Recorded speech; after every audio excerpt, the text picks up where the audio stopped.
경력 멘탈, 부동산 투기, 세금 탈루, 위장 전입, 논문 표절의 5대 비리 행위자는 고위공직 임용에서 철저히 배제하겠습니다. 모든 아이들이 평등해야 할 교육 현장에서 원칙과 상식이 무너지고 법을 초월하는 특권이 존재한다는 것은 있을 수 없는 일입니다. 권력과 부를 가진 소위 특권층 가주기식 형태, 반칙과 불법은 반드시 바로잡아야 합니다. 고용노동부에서 한 30년 근무했고 근로복지공단에서 또 3년 근무하면서 고용노동 행정과 관련해가지고는 거의 한 33년, 34년 정도의 경험을 가지고 있습니다. 일자리 창출 문제가 최우선이라고 생각합니다. 노동잔중사회의 실현이 분명히 두 번째 과제로 들어가야 될 거고요. 우선 일자리를 둘러싸고 현안이 굉장히 많습니다. 이런 가운데 고용노동부 장관 후보자로 지명이 돼서 책임감이 굉장히 무겁다고 느끼고 있습니다. 노동존중 사회를 실현하고 일자리 문제를 해결하는 데 최선의 노력을 경주하겠습니다. 딸을 입학시킬 당시 이미 국제 규격의 실내 수영장까지 갖추고 있었을 정도로 강남의 명문 초등학교 부럽지 않은 교육 환경을 자랑하는 곳입니다. 유 후보자는 당시 민주화 운동과 정치 활동의 어려운 여건에서 일과 가정을 함께 꾸렸다는 취지의 이해하기 어려운 사정도 설명했습니다. 민주화와 딸의 초등학교 입학을 위한 위장 전입과 무슨 상관관계가 있습니까? 네, 저희가 따로따로 별개로 또 이야기를 해보겠지만 일단 그 유은혜 장관 후보자 그 위장 전입 논란에 지금 휩싸였고요. 또 노동존중 사회를 말했던 이재갑 후보자는 부당 이익 의혹을 받고 있는데 배직근 의원 두 사람이 받고 있는 저 의혹에 대해서 어떻게 보셨나요? 둘 다 아직 내부적으로 이제 청문회가 아직 제대로 시작되지 않았기 때문에요. 이제 막 시작입니다. 어제 그저께 국회로 청문 자료가 왔고요. 그에 대해서 이제 일탄들이 터지고 있는 거고 이제 앞으로 계속 진행될 거기 때문에 좀 더 봐야 되겠지만 말씀한 대로 본인이 이익을 본 거가 특권이고 특혜라면 당연히 잘못된 거죠. 근데 이게 정말 특혜고 특권이 있었고 불법을 저질렀는지 이 부분에 대해서는 이제 조금 더 지나가면서 제대로 다 확인을 해봐야 될 것 같습니다. 네, 한국당은요, 유은혜 후보자 이야기를 좀 해보자면 한국당은 유은혜 후보자가 자녀 교육을 위해서 어떤 위장 전입을 한 것 아니냐 이렇게 맹공을 퍼붓고 있는데 또 한 가지 그 의혹에 대해서 밝혔던 민주화 운동을 하기 때문에 좀 힘들었기 때문에 그렇게 했다. 이런 얘기에 대해서도 맹공을 퍼부었습니다. 한국당 목소리 듣고 오시죠. 딸을 입학시킬 당시 이미 국제 규격의 실내 수영장까지 갖추고 있었을 정도로 강남의 명문 초등학교 부럽지 않은 교육 환경을 자랑하는 곳입니다. 유 후보자는 당시 민주화 운동과 정치 활동의 어려운 여건에서 일과 가정을 함께 꾸렸다는 취지의 이해하기 어려운 사정도 설명했습니다. 민주화와 딸의 초등학교 입학을 위한 위장 전입과 무슨 상관관계가 있습니까?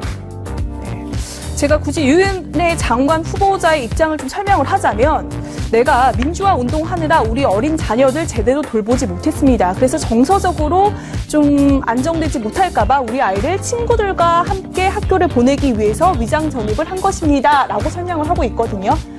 좀 이해는 가십니까? 아니요. 당시 이제 유은혜 후보가 위장 전입을 했던 곳이 성당이어서 왜 하필 성당이냐 이런 논란이 있었잖아요. 그러니까 그 부분에 대한 해명이 오늘 나온 거죠. 예, 장기용 대한성공회 신부가 유은혜 후보자 딸만 다른 학교로 가게 돼서 그게 좀 안타까워서 그래서 우리가 유은혜 후보자에게 전입 주소를 제공을 했다 이렇게 얘기를 했고요. 유은혜 후보자가 전 작가님 말씀하신 대로 민주화 운동을 했다거나 정치에 발을 들여놓은 사람이라는 건 전혀 몰랐다 이렇게 얘기를 했습니다. 그런데 이제 유은혜 후보자뿐만 아니라 문 대통령도 후보 시절에 비리 행위자에 대한 인사 배제 원칙을 내세운 적이 있거든요. 이게 위장 전입도 포함이 되어 있습니다. 당시 문 대통령과 유은혜 후보자 어떤 이야기를 했는지 함께 들어보겠습니다. 경력 멘탈, 부동산 투기, 세금 탈루, 위장 전입, 논문 표절의 5대 비리 행위자는 고위공직 임용에서 철저히 배제하겠습니다. 그러니까 사실 위장 전입 과거에 많이 했다고는 하지만 또 문재인 대통령이 저렇게 천명까지 했었고 또 굉장히 민주당 하면은 도덕성을 또 중시하기도 했었고 그렇기 때문에 오히려 그 과거의 발언들이 부메랑이 돼서 온 거 아니냐 이런 생각도 들어요. 물론 맞는 말씀입니다. 야당일 때 저렇게 하고 또 여당이 됐다고 바뀌어서는 안 되는 거고요. 그리고 뭐 민주화 운동 얘기한 건 너무나 경솔했다고 생각해요. 민주화 운동 한 거하고 아이 어렵게 자란 거하고 그 연관 짓면 안 되죠. 본인이 원해서 한 거고 아이한테 좀 미안할 수는 있지만. 근데 이제 5대 비리 인사 저거는 조금 바로잡을 부분이 있는 게 문재인 대통령이 처음에 저도 당 출입할 때 직접 들었었던 건데 저는 2005년 7월 인사청문회 도입 이후에 위장 전입이 벌어진 사람들은 배제하겠다라고 밝혔었던 거고요. 지금 이 사건은 96년도 일이기 때문에 지금 조금 그 부분 때 대통령의 공약과 어긋나서 배치한 건 아닙니다. 그렇지만 말씀하신 대로 본인이 그런 삶을 살아왔으면 더욱더 조심했어야 했고 물론 아이가 그 덕수초등학교 유치원에 다니다가 친구들은 다 그리 가는데 혼자만 이리 가서 엄마로서는 안타까울 수도 있었겠지만 그 부분에 대해서는 확실하게 국민들 앞에 사과하고 어떤 재발 방지라든지 본인의 얘기를 밝혀야 될 것 같습니다. 네. 자, 뭐 유은혜 후보자 지금 야당에서 가장 많이 벼르고 있기 때문에 이 난관을 좀 어떻게 헤쳐나갈지 이제 궁금한데요. 자, 또 다른 이제 그 장관 후보자 이야기를 해보겠습니다. 고용노동부 장관으로 지명된 이재갑 후보자.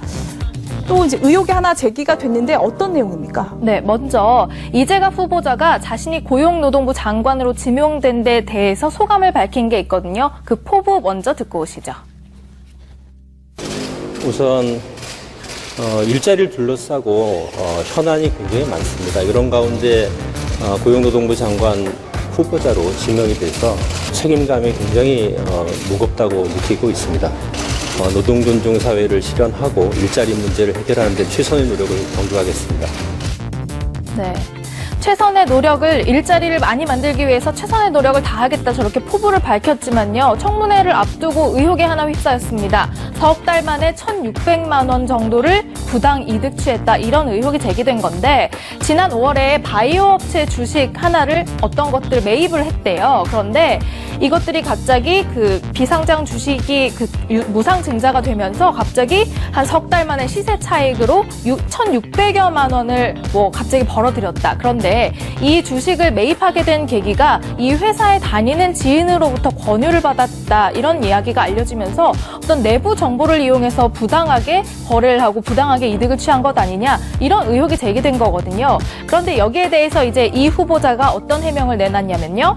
장기 투자 목적으로 내가 단기간에 시세 차익을 얻으려고 한 게 아니라 장기 투자 목적으로 매매를 한 것이고 이것은 불법 투자로 볼 수가 없다. 불법 투자는 아니다라는 입장이고 그리고 또 내부 정보를 이용한 게 아니라 공개적인 정보를 이용해서 합법적으로 그것을 이용한 투자였다. 그리고 주식 수만 늘어날 뿐이지 사실은 가치가 변하지 않는 거기 때문에 문제는 없다. 이런 해명을 내놨거든요. 김 의원님. 이런 해명을 내놓았는데 사실 그 회사에 다니는 지인으로부터 이야기를 듣고 샀고 그 이후에 어떤 무상 증자라든지 여러 가지 과정을 거쳐서 단기간에 시세 차익을 입었다. 이런 의혹을 받을 수밖에 없는 상황들은 아닙니까? 의심하기 충분하죠. 왜냐하면 특히나 이건 비상장 주식입니다. 우리가 흔히 얘기하는 상장된 주식을 전화나 인터넷으로 이렇게 쉽게 사는 게 아니고 아직 상장되지 않았기 때문에 주권을 사야 되고 전화를 해서 뭐 여러 가지 복잡한 절차를 걸어서 만나서 직접 거래를 해야 되고 이런 것들이 있어요. 그러니까 일반인들 같은 경우에 그 비상장 주식을 산다는 거는 상당히 어려운 일이기 때문에 전문 투자가나 아니면 내부 사정을 잘 알고 있는 사람이 아니면 선뜻 거래하기가 어렵습니다. 그렇기 때문에 이분이 어떤 경위를 통해서 어떤 도대체 얘기를 들었길래 이렇게 투자를 하게 됐을까 이 부분에 대해서 이제 정확하게 밝혀줘야겠죠. 근데 말씀하신 대로 그 이후에 이제 청문회 과정에서 이게 어떤 내부자 정보를 활용했다거나 어떤 특혜나 뭐 이런 것들이 있었다면 당연히 그에 대한 합당한 또 도덕적 비난이 따르겠죠. 그러니까 이재갑 후보자가 노동자가 존중받는 사회가 만들겠다 이렇게 이제 포부를 밝혔는데 사실 저희 같은 월급장애들이 석 달간 주식을 해서 70%의 이익을 얻는다? 정말 이건 거의 로또 수준이거든요. 그래서 더 좀 이해가 안 되는 그런 부분이 있어요, 사실. 그러니까 노동부 장관이 이렇게 불로소득을 위해서 매진을 했고, 그다음에 교육부 장관이 진짜 평등을 입에다 하면서도 특권을 위해서 온몸을 사리지 않았다는 것이 이번 후보자들의 특징인 것 같습니다. 네, 좀 약간 국민 정서가 어디까지 좀 허용이 될지 궁금한데요.